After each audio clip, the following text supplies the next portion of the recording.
चटपटीत अशी आवळ्याची चटणी तयार करण्यासाठी मी तर मोठे आवळे घेतलेले आहेत। हे आवळे स्वच्छ करून चाळणीमध्ये टाकून एक 15 मिनिटं मी आवळे स्टीम करून घेणार आहे। 15 मिनिटानंतर तुम्ही पाहू शकता छान असे आपले आवळे शिजलेले आहेत, त्याच्या पाकळ्या वेगळ्या झालेल्या आहेत। आता मी किसणीने किसून घेणार आहे। सर्व आवळे आपले किसून झाले की गॅसवर एक पॅन गरम करायला ठेवूया। त्याच्यामध्ये हे आवळे टाकून मी अर्धा किलो आवळे घेतलेले होते, त्यासाठी मी अर्धा किलोच गूळ घेतलेला आहे आणि हे दोन्ही एकजीव करून घेणार आहे।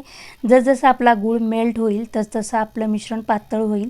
एक 10 मिनिटं परतून मी त्यानंतर त्यात मसाले टाकणार आहे। मसाल्यामध्ये मी इथं काळी मिरी, हळद, सुंठ पावडर नसेल तर आलं किसून टाका, सेंदव मीठ, काश्मीरी लाल तिखट आणि एक लिंबाचा रस टाकून घेतलेला आहे। लिंबाचा रस माझा स्किप झालेला आहे आणि एक 10 ते 15 मिनिटं मी हे परतून घेणार आहे। त्याच्यामध्ये मी आता मगजबी टाकून घेतलेले आहेत। मगजबी जर नसेल तरीही चालेल।